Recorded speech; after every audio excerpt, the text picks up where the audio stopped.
Okay, so today we were looking at this useful book, and we were looking on like some principles of rook endgames. And in one of the positions, it gets to this theoretical rook endgame that everyone knows. So this is the position. It is white's turn to play. How would you think about this? So for anyone above like the intermediate level, you'll know it's like the Lucena technique.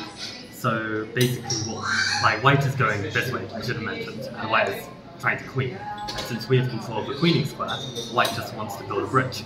So white should play the move rook e2 check, and the technique, when the king comes this way, I mean, if the king comes here, then it's very simple. We can just play king f8 and promote on the next move. So normally black just goes here. And the whole idea in this position is to build a bridge by bringing the rook to the 5th rank. Like this is like studied in like lots of books, and the idea is that when the king comes out, black can give these checks, but the checks run out because at this point, white can block. And that's the whole point, to build the bridge. But we've been trying to like see if there's any like more fighting defense from black. So if we go back to the starting position, where we were looking at this check. For the black player, what I would recommend is rather than go to d7, go to d6. And the idea is that when white builds the bridge in Lucena style, it's very important now that we don't just leave the rook behind the pawn. Because if we do, white's just got this simple win of blocking here, king here, and promoting. Which does the trick, because I mean after rook h4, the king tries to come in. This is just too slow because we can give check and then we can promote. So in this position, rather than just stay on the pawn, it's very important that you put the rook onto this file to cut off the king from escaping this way. You provoke the king, the rook should be ready to build the bridge. So the king comes out, and we start giving our checks like this classic Lucena technique. And then here, after the king moves here, this trick I learned from Kais, the 12-year-old, who we spoke about in the last video. But the point is that rather than give a check and just allow king g5 and the block, we can just make a waiting move here.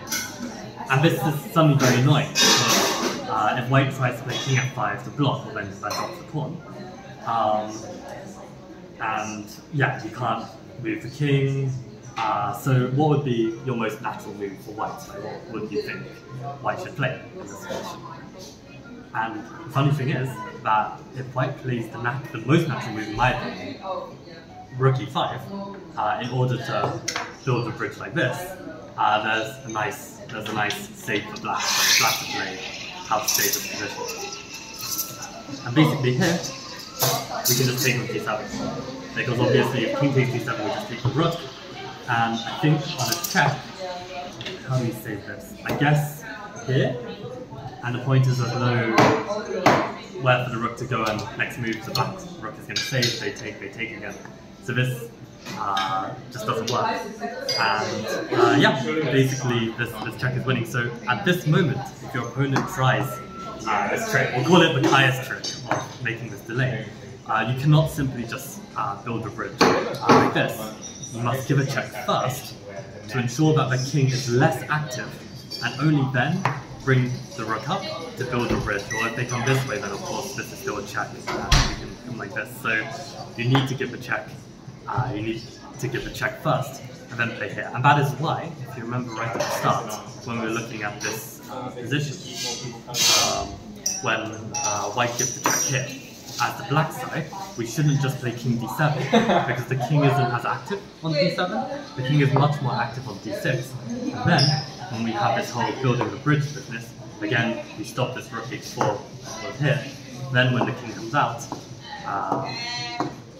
we have this waiting move, and you don't get this building the bridge because the king is more active. So that is the best way to defend the Lucena technique. And